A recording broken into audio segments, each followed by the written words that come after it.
Well, good afternoon. On behalf of the First Family, allow me to say welcome to the White House. Thank you. So grateful that you all come from all across the country to help us tell a real story about what's happening with real Americans and failed policies of Obamacare. I bring greetings from the President and his appreciation and honor that you all are present with us today. Also very grateful to be joined by a counselor to the President, Kelly McConnell, as well as the administrator of the Center for Medicare and Medicaid Services. These are two leaders that have been directly involved in our efforts to keep the promise the President made to the American people to repeal and replace Obamacare and give the American people the kind of health care that they deserve, build on individual responsibility, free market principles, and state-based innovation and reform. But we're here today because Obamacare is collapsing all across America. And as we speak, leaders in the United States Senate are debating legislation to follow on the House of Representatives and move us one step closer toward repealing and replacing Obamacare. And the statistics about Obamacare's track record really speak for themselves. As the President has said, Obamacare is dead. The truth is, the numbers are alarming. Our administration has shown that the average Obamacare premiums have more than doubled in the past 4 years. In some states, they've more than tripled. While premiums are soaring, choices are plummeting.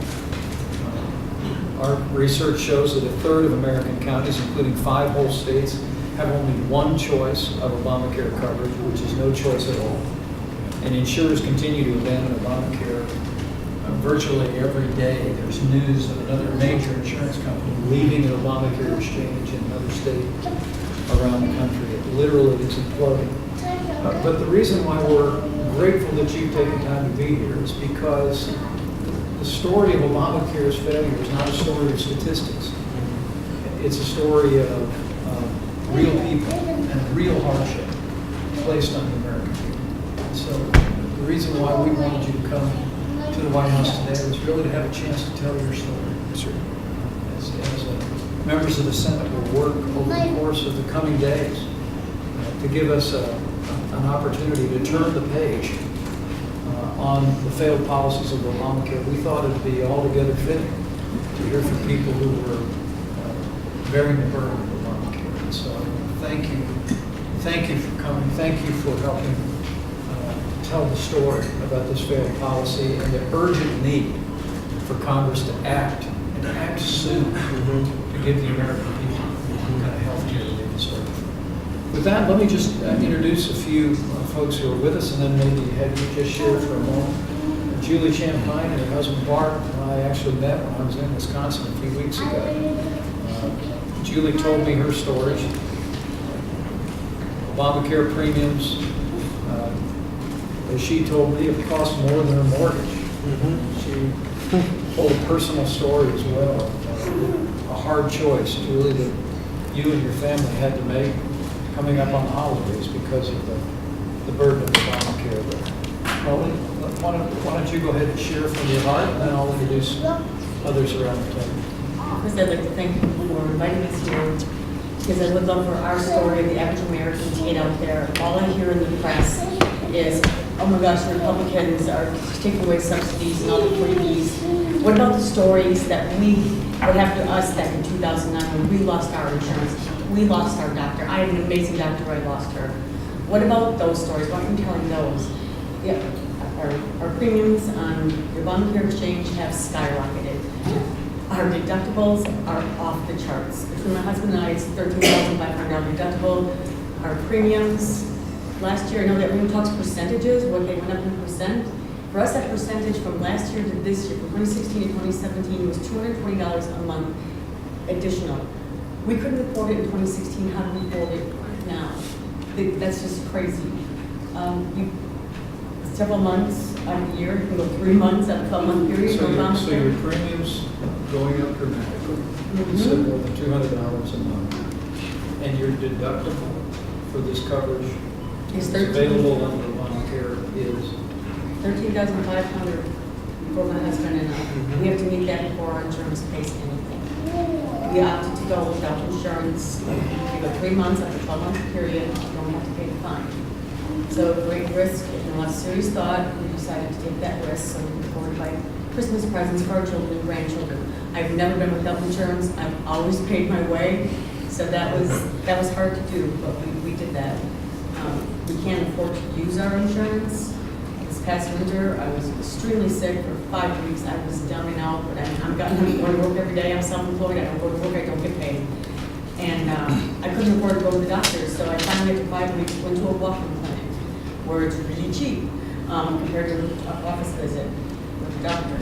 I ended up being diagnosed with a sinus infection, ear infection, and strep throat. So I have insurance I can't even use even when I'm really sick. It's just crazy. And that's Obamacare. That is Obamacare. We wanted to believe that our premiums would come down $2,500. That was a lie. That we wouldn't lose our insurance. We did. Lost my doctor. Thank you. Thank you both. Thank you. Thanks for having us. Thank you. Two great people from Wisconsin. John Lovell, living in West Virginia, retired a few years back to take care of your wife, who has major health issues. But the rising cost of Obamacare is putting great hardship on your family. John, will you share with us? Yes, I retired at 61, and knowing that I couldn't sign up for Social Security till 62. But my wife and I, we worked hard from year after year to raise a family. We took it away, and I said, yes, we had that opportunity. I was able to work every single day, every year. And then it comes to a point where my wife had to retire. So then we had a single income. And then I had to retire to go home and help her. So the first year wasn't bad. The second year wasn't bad. The third year, my premium tripled. I'm paying Tripled in that single year. tripled. Okay. Yes, it tripled. I pay $940 a month premium. My deductible is $6,800. My copay is $100, and I pay all my medication. So it's so every month now I have to take money out of our retirement fund because my Social Security.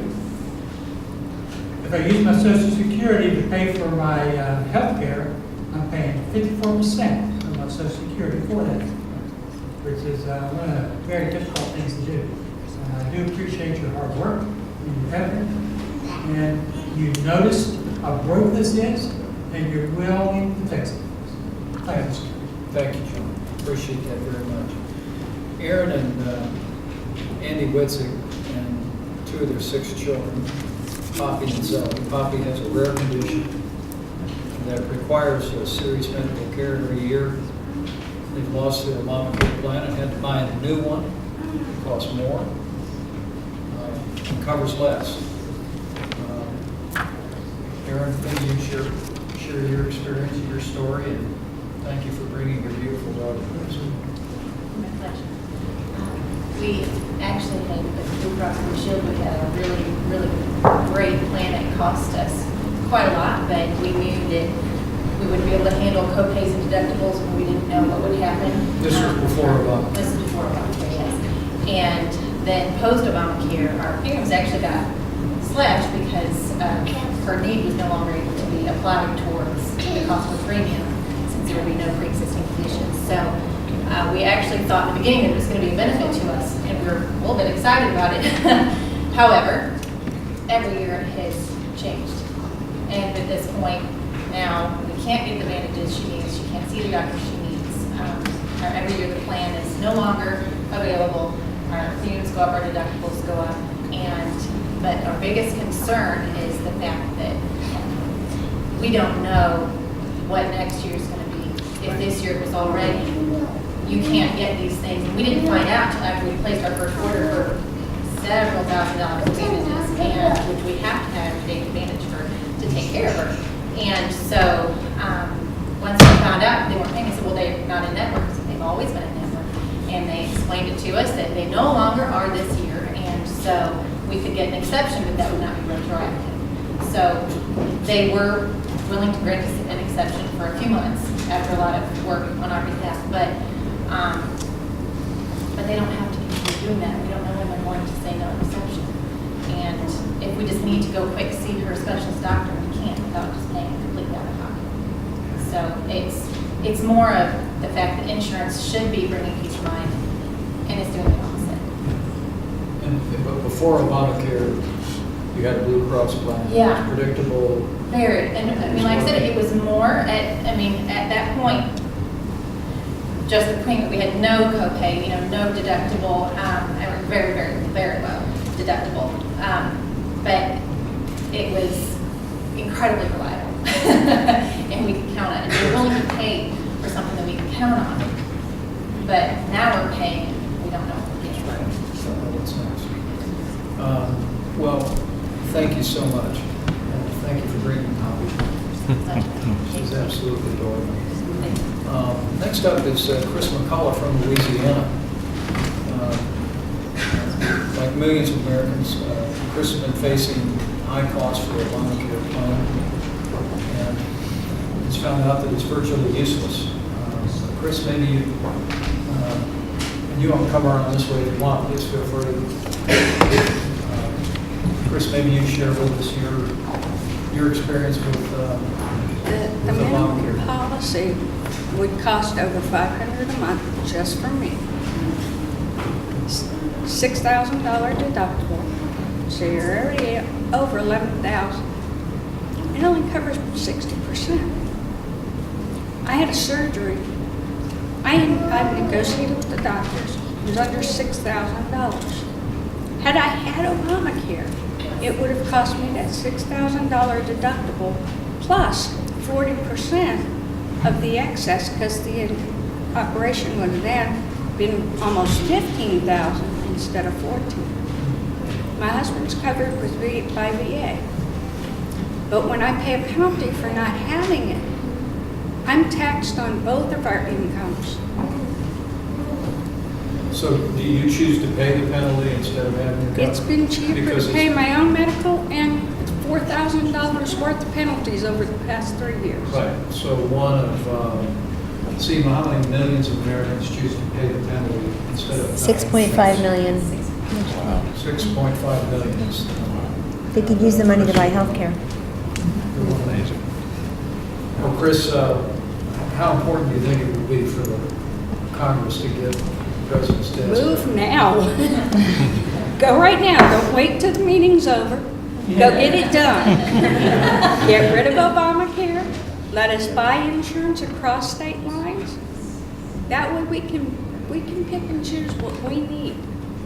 I promise you, I don't need maternity coverage. But I would have to pay for it. So, yeah, I think we can pass on that. And it's hurting a lot of people. And there's no recourse for anything. If Obamacare calculates that you get a subsidy and they do it incorrectly, you're on the back to pay it back yourself.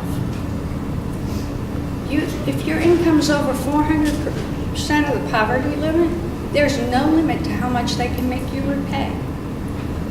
That's devastating for families. Well, thank you so much for sharing your story and being so transparent about it. You are literally the face of some 6.5 million Americans who've chosen simply to pay the penalty. So $4,000 out of your family's budget, and you pay for your own health care. But I didn't make the insurance company rich for nothing.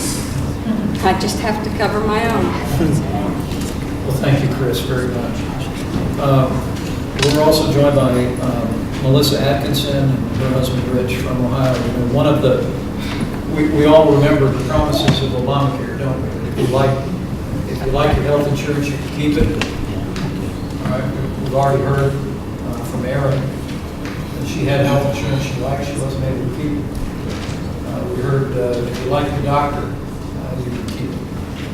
And that's another story we're going to hear now. Melissa and Rich, thank you for being here. Thank you for having us. From Ohio, you lost your doctor under Obamacare, and you've been struggling to get the health care that you need. Melissa, maybe you'd share with us. Yeah, I'll tell you that in Ohio right now, there aren't any options for us. I think most people are aware of that. It's been reported in the news. So you've got one provider, and in the county that we are in, there are no options. So you're forced into the marketplace to purchase your insurance. The first co-op that we were with was opened specifically by the Affordable Care Act, and it was in health. It buckled under the weight, surprise, of Obamacare after receiving $3 million weekly additional in claims that they were not anticipating. So what that meant for us is not only did we pay those high premiums and those high deductibles, when they started to close their doors and there were leftover bills to be paid, well, guess who gets to foot the bill for those? That we did.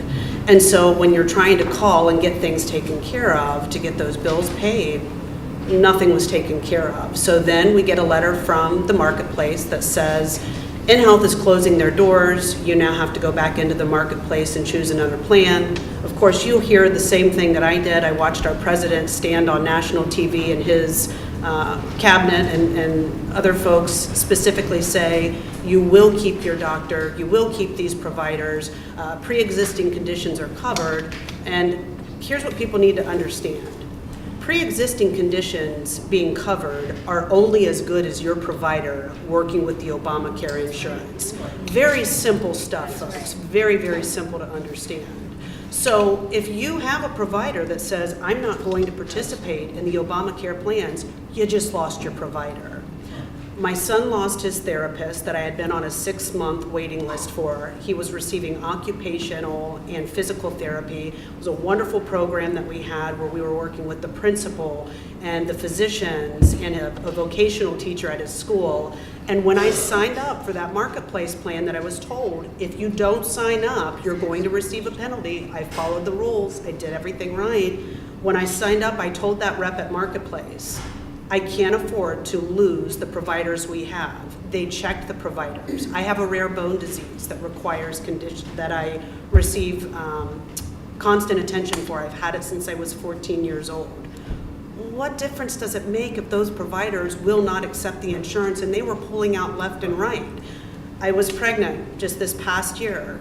Today's my birthday. I'm 39 years old today. It's also our wedding anniversary. My children are on vacation with my mom right now. We left them to be here today. This means so much to us. You have no idea. We've lost our providers. To be able to pay all of the bills and all of these things that we have lost, guess whose 401k is empty now? My credit is ruined. At 39 years old, business owners, I've worked for everything I have. I wouldn't be able to get a line of credit right now even if I tried. Where's the money gonna come from? How do you vote for bailouts for large companies? Where's my bailout? When are you going to bail me out? That's my question I would have to those who can't make a decision. These are the real life issues. I've got a son heading to the Middle East. He called us the night before we left to let us know it'll be his first tour. We raised our kids patriotic. We love our country. Why is this happening to us? Why?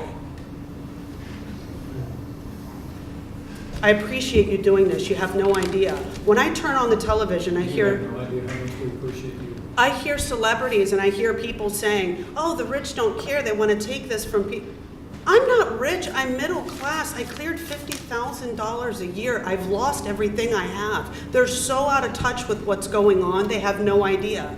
Instead, we're told that we're racist, we're misogynistic, xenophobic, all of these things. It's not true. You were the only party that addressed families like ours. You were the only people.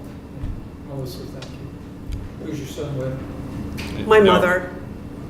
No, I mean, they're Oh, I'm sorry. I'm like, well, I guess if you must know.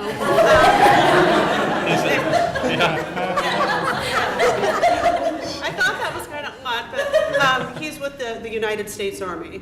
Yes. bless Yeah. You tell him I said thank you for your service. I sure will. And Melissa, thank you for sharing. I'm sorry for the emotion level. No, It's Amazing. just, you've got to understand. The fact that you're here on your birthday and your anniversary, I hope tells anyone looking in how important this is and what a hardship this place will face. But I'll just tell you, help is on the way. I believe you. And you being here is making a real difference. I believe you. So Thank you. Thank you. And, God bless you. Thank you, God bless you. God God bless you. Kellyanne, we hear these stories all the time. You want to give us a word? We do. I note that sometimes when we speak of Obamacare, quote, victims, that's put in quotation marks as if you're not real.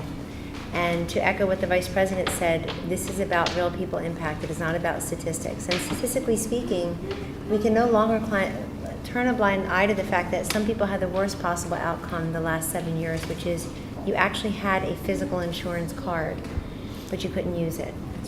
And for you to look at your sick children, or for you to think you haven't had a wellness visit or a checkup in years because you have the insurance card but no ability to use it, I think is precisely, it's a double challenge, because the system considers you insured and you know that you're not. You can't get basic health care. But in addition to what the Vice President said, we don't look at this as just, the President does not see this as keeping a campaign promise. We see it as a moral imperative to make sure that those who went without care and those who were left out of the system lost their coverage, lost their hours, lost their jobs, lost their ability as patients, their freedom as patients to exercise their choices. Now we'll have choice, we'll have access, those premiums will not skyrocket, and those who have been promised better care, patient-centric free market care, will have the same ability as others to access the marketplace. So thank you very much for your courage in being here, and God bless you. Very well said. Very well said. Yeah, it's what Kellyanne said. I heard the story all over the country. What Washington, D.C., since Obamacare defines as success is if you have an insurance card, it's inequality you're talking about. But to hear the stories about premiums doubling and tripling, deductibles being so large, essentially makes coverage meaningless. When our son left for the military, I think this is important. We sold his dirt bike, we sold his ATV, we sold things to be able to make our premium payments and meet our deductible to use insurance that they canceled accidentally. 14 hours in 1 week I spent on customer service lines with a system that didn't work, websites that didn't work, and people reading canned responses. Every time I'm sorry, ma'am, this me, I'm like, I'm real, I am real.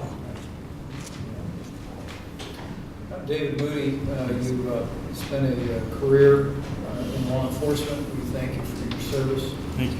From the state of Nevada, you actually had to be uninsured for a while, so your wife Still am now. needs. You're uninsured now. Can you talk to us about your experience with Obamacare? Back in the end of 13, we got notified. I was on my employer's health care at the time, but I was retired. And they basically told us because of the Cadillac tax, as they put it, that they were going to raise our premiums 120%.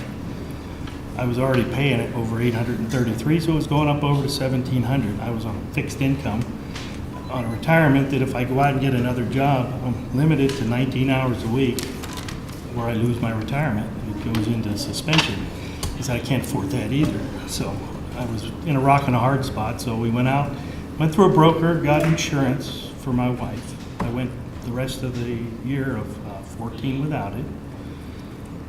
She was concerned and worried, oh God, what happens if you got to go to the hospital? I said, well, that's a bridge we're going to have to cross. So of course she was worried all year. We ended up going through a broker, trying to find anything that we could afford together. I finally found something where we had to pay over $1,000 for both of us, and then the deductible was $5,000 each. So there's $10,000 to meet the deductible. And they paid only a 70/30. And that same year, all she needed was some simple equipment to go with a CPAP. But they wouldn't give it to us unless we had a prescription.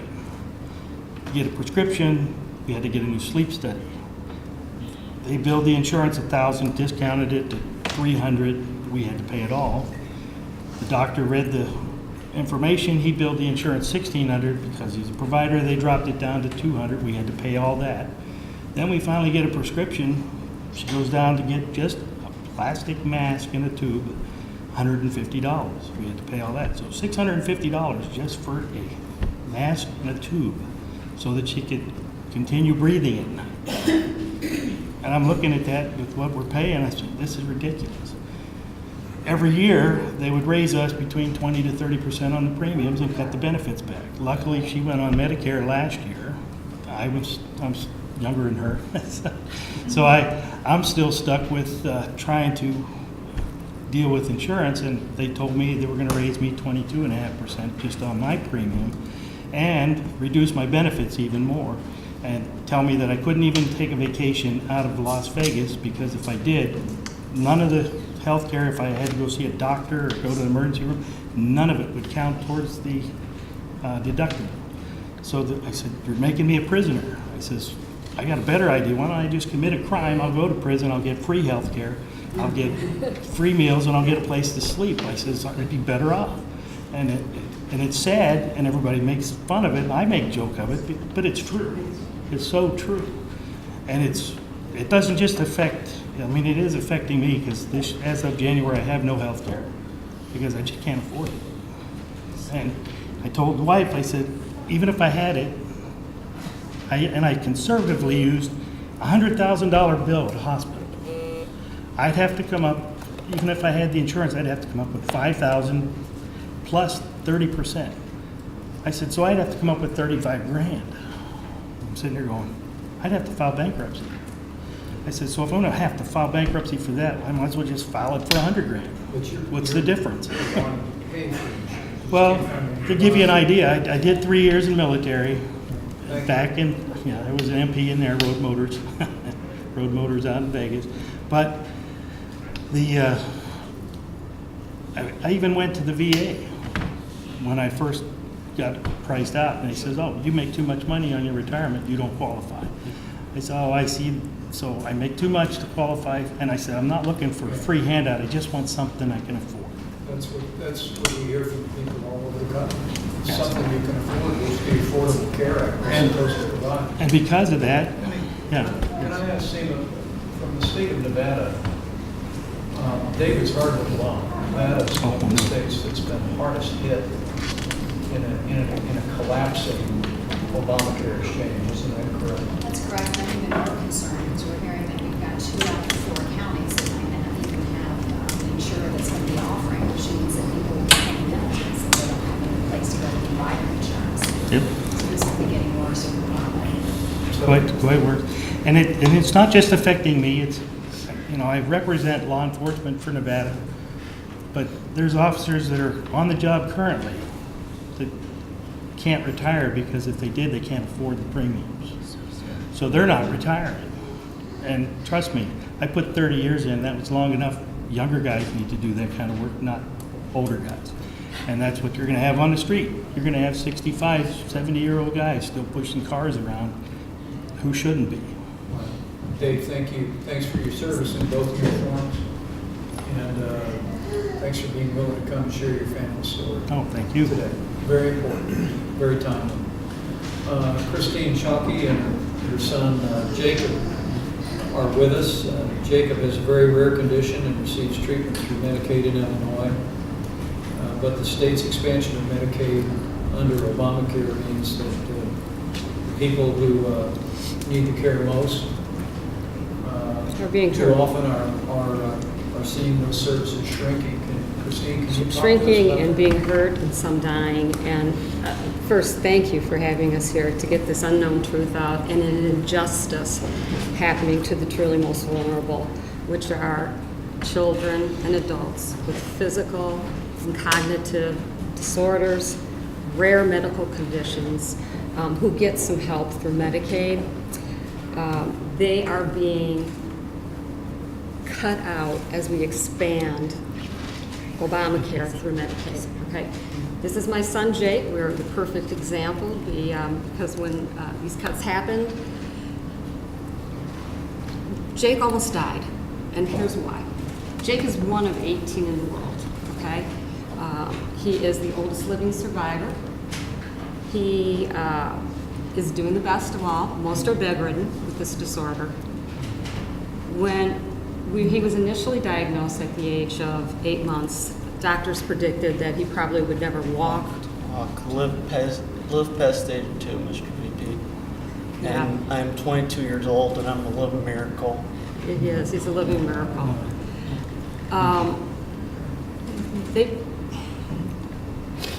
what happened for us is that Jake, he's overcome so many things, but one of the things he struggles with is seizure disorder.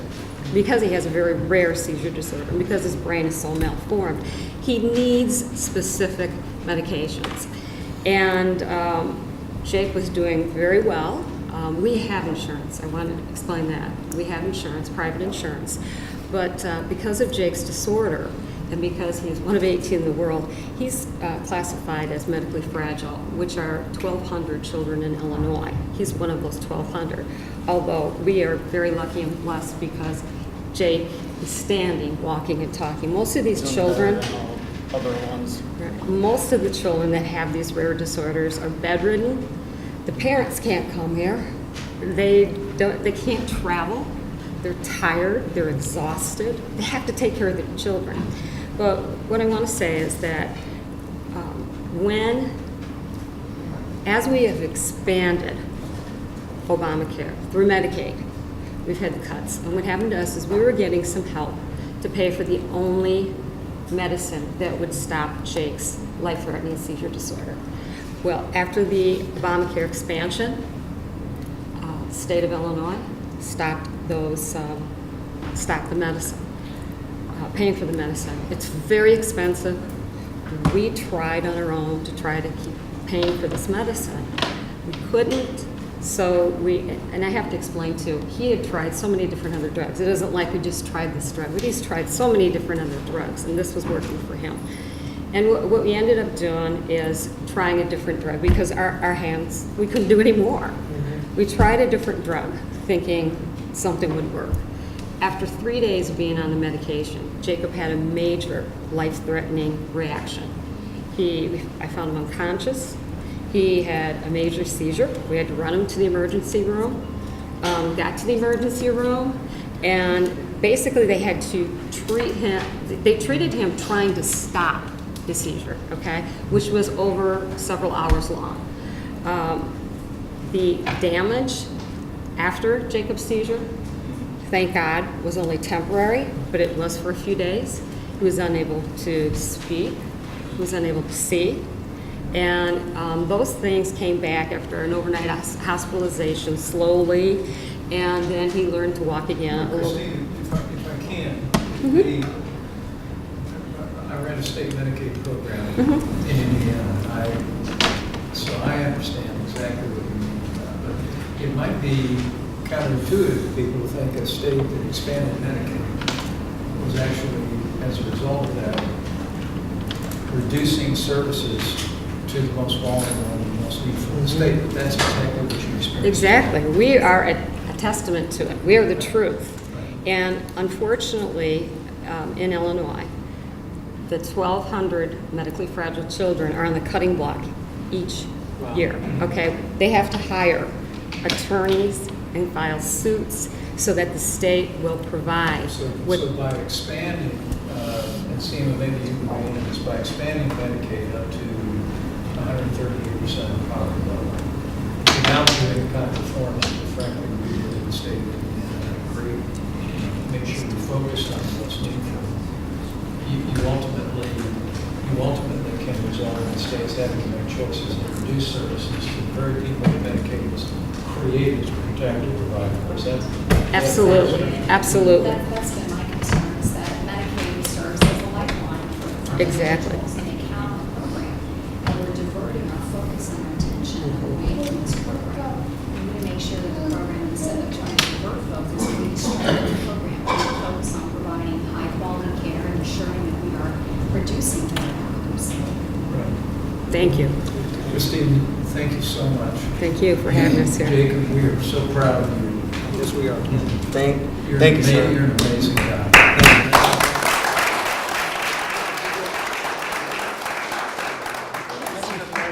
This is for you. Is this for me? Good. Good. It's you to get an inside to know about me. Thank you. You're welcome. You're welcome, It's sir. an honor to meet you. You too, sir. And we're very, very proud of you. Oh, Mom, should I get this on time too? Yep. Okay. He wants to give this to the president too. Yep. Yeah. Make America great. Kellyanne got Thank you Amazing. so much. Robert and Amy Dean are with us from Texas. Thank you for being with us today.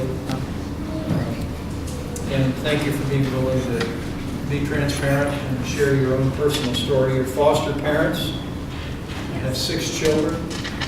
But under Obamacare, your family's been forced to change doctors every year, which is a hardship, especially for your child with chronic liver disease. Share your story and thank you for being foster parents. Yes, sir. It's a joy to be parents, and again, it's a joy to be an American. And I want to thank you for inviting us, where we have a government that listens, and to be sitting in a room with these people that are brave and that have great stories of perseverance is amazing. And my message is, I know America can and should do better. Our Congress needs to listen to these people and how it's real Americans that this is affecting. When we went on to Obamacare 3 years ago, we thought we're self-employed. This means that we have plans, and we do have a daughter with a pre-existing condition, that liver disease. Very important for us to have coverage. But once we discover that every year the providers in Dallas-Fort Worth, a major metropolitan hub, are declining and dropping out. And so then the tradition now is in December saying, who is going to be our plan in January and February? Then we get into January and February, and our plan options have shrunk. Then we have to change providers every January and February, only to call doctors who are now declining. You would hear voicemail messages on doctors' offices saying, if you're an Obamacare plan, we're listed on this website, but we've dropped it. Please don't call our offices, because they're being flooded with people and they're dropping out. And so the quality of care has suffered. The stability is non-existent. And we've debated month after month, should we opt out? Should we pay the penalty? But with a daughter with a major disease, we know that's irresponsible. So we're just appealing to you and to Congress, my own Senator Ted Cruz. We need them to pass a bill that provides meaningful reform. So you liked your doctor, but you couldn't keep it. Yes, sir. You liked your insurance, but you couldn't keep it. Yes, sir. And your premiums? What skyrocketed. And Aaron was saying, you're paying as much on your mortgage as you are your over there. We calculated that. We're paying as much on our mortgage as we are in health care premiums and deductibles. And the coverage is declining. And declining. We never even use our insurance. We just pay the bill, and we just receive other doctor bills, and we just know that reaching a $5,000 deductible for 6 kids, maybe one day capping out at just $13,000, we just haven't done it in 3 years, but we've sure written a lot of checks. Robert, Amy, thank you so much. Thanks for sharing your story. Thank you. And your passion, and thanks for sharing your lives with those 6 foster kids. They're truly blessed. Thank you. And you know, I hope anyone looking in or those looking on know that this is the real story of what it is in America. Mm-hmm. Beyond the statistics, beyond all the posturing in Washington, D.C., these people are examples of what everyday Americans are facing. Yep. Each and every day in every state in this country because of failed policies of Obamacare. I promise you, help is on the way. Thank you, sir. And we'll carry your message back. We appreciate it. We will. Let me introduce Marjorie and Kevin Weir. Is that little Kevin right there? This is Montgomery. Oh, that's Montgomery. And Marjorie's here. Thank you. We appreciate so much you being with us, Marjorie, up from South Carolina. And your son, who is absolutely handsome, beautiful boy, was born with spina bifida, which requires unique care. Unfortunately, your Obamacare plan prevented your family from seeking care and needed experts from outside the state. Would you share your story? Yes, thank you for this opportunity. I have wanted and prayed for a chance to advocate for my child and other special needs families never dreamed of this, and this is amazing. When I was 20 weeks pregnant with Monty, I got the diagnosis that he had spina bifida, and my husband and I thought the scary part would be raising a special needs child. The scary part has been dealing with insurance. Montgomery just turned 3, and in 3 years, he has been on with 2 different insurance companies and 3 different plans. So if you like your plan, you can keep it. I would say that's a joke, but it's no laughing matter there. In South Carolina, what they did this year, South Carolina has 1 insurance carrier. And to keep costs down, they basically restricted a lot of care to just in-state. Well, the 2 doctors that my husband and I feel that Montgomery should go to are in 2 different other states. So from November until April, I was on the phone negotiating with the insurance company saying, no, I'm sorry, but your rules are not going to work for my family, and whenever you tell a special needs mom no, there's no point to that. I told him, I said, listen, you make us jump through hoops. I have the strongest legs in South Carolina because I jump through hoops every day for 3 years. Yes. So thankfully, they did approve care after a long time on the phone for him to go to the doctor that we wanted to, but he's 3. I have a 17-month-old daughter. I don't want to be on the phone yelling and filling out paperwork and being on hold just to find out that I was on hold with the wrong department. I want to pick up Play-Doh off the floor. I want to be a mom to my kids. And I want to be able to take my children to the doctor who I feel is the best. I find it ironic that the party that passed this bill will go out and tout how they're so pro-female and so pro-choice. I get where they're coming from there. I'm a woman. My choice is to take my kid to a different doctor than what Obamacare will let me do. So don't get out there and tell me how pro-female you are and pro-choice. That's not true.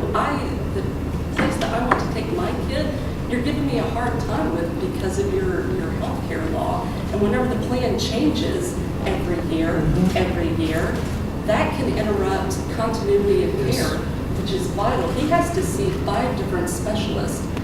Kids with spina bifida, especially myelomeningocele, it's the worst form of spina bifida. He's doing amazing, but that's because I fly them to the best doctors that I can find. Continuity of care and establishing that relationship, that is vital. Finding a doctor who will listen and understand where we're coming from, that's vital. Well, Marjorie, thank you so much for your passion.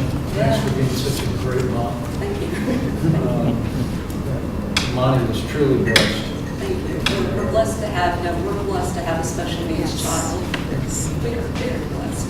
Yes, it's just heartbreaking to think for all the challenges that you face with such courage that you said you had, you went through 2 different insurance coverages, 3 different plans. You're unable to choose the doctor that you think is best for Monty. Where I have to fight very hard for him. But we're going to keep working on this and give you the choice of the kind of health insurance that you want, and also give states like South Carolina even more freedom and flexibility to create new programs to support special needs families and children. Thank you. So, thank you. Just really great. I'm going to give Seema the last word, but first I want to hear from Connie Mays. Connie is from Ohio. She lost her Obamacare plan and has since found the new plan doesn't cover a single one of your doctors. Is that right? That's correct.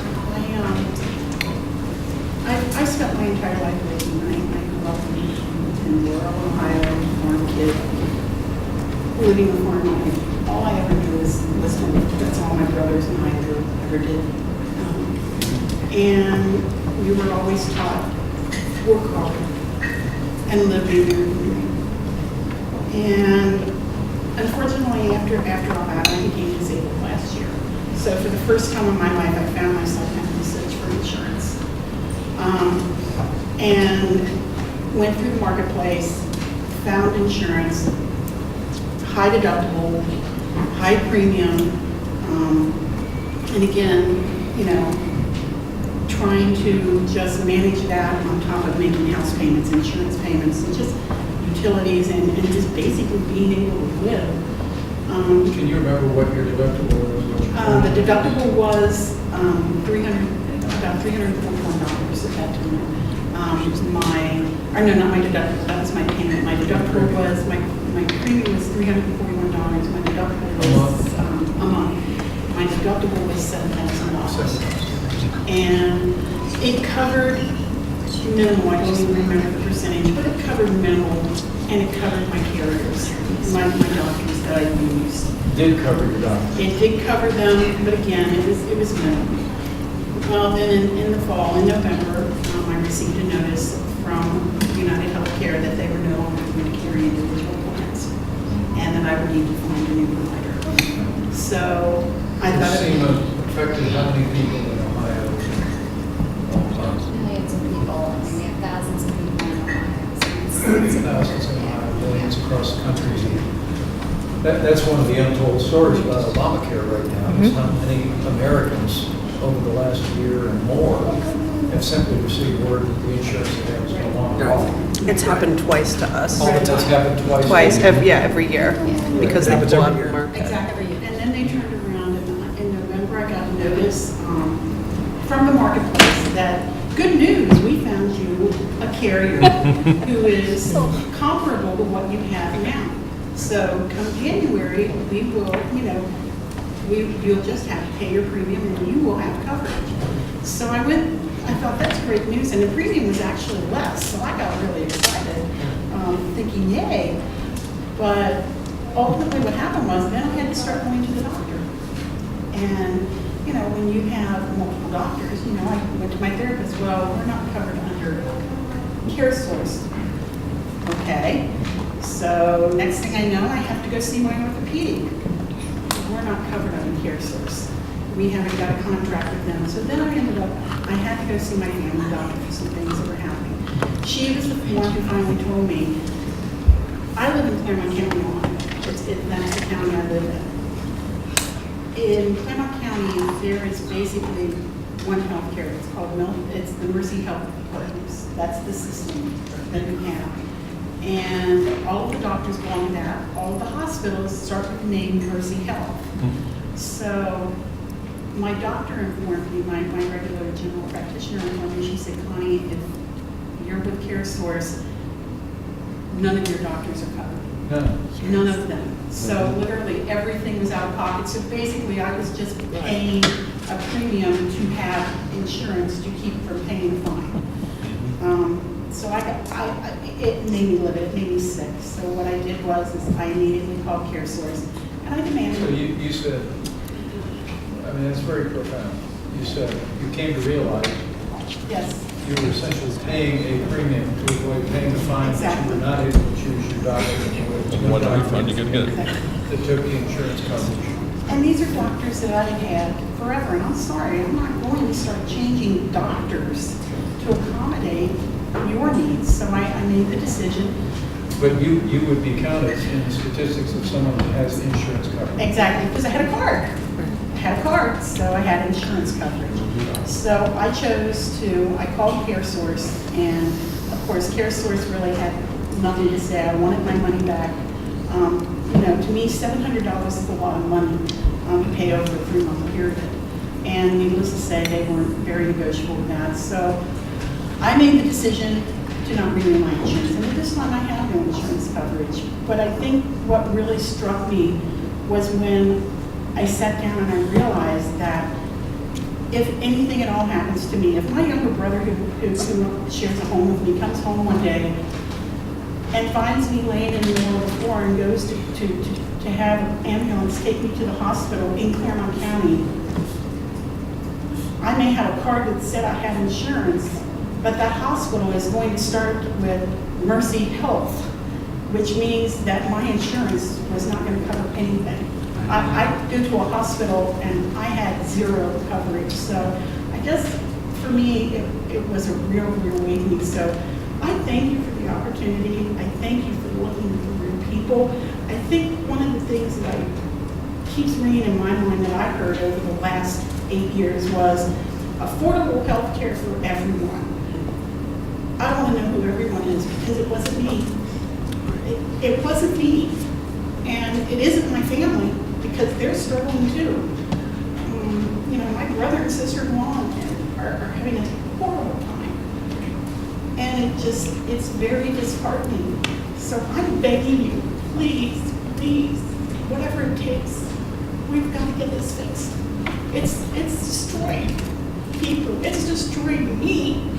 I own a home, and if I've got to start paying $4,000 or $5,000 penalties, I'm going to lose everything I have.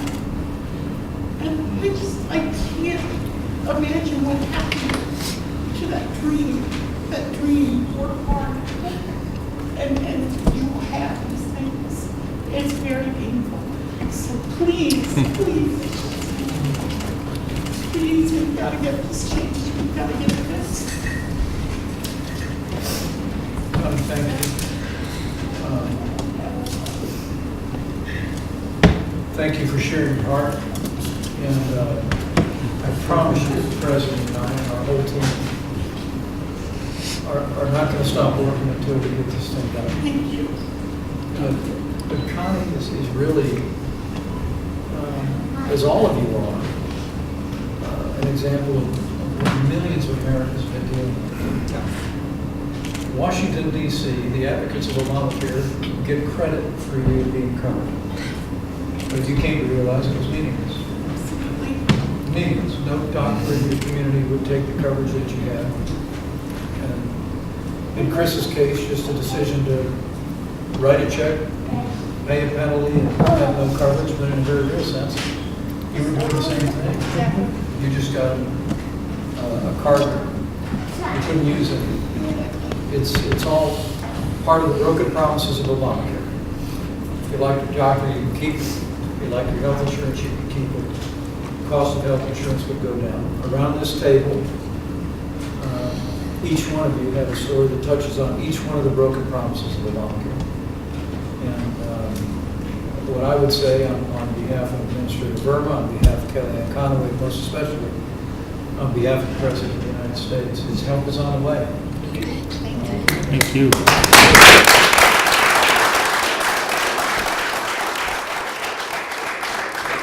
Keep working this. The United States Senate is working tirelessly as we speak. We're going to be working around the clock with members of the Senate to not only repeal and replace Obamacare, but to give families like those represented at this table the kind of choices in health insurance, and give states the kind of freedom and flexibility to meet unique needs, unique circumstances and families.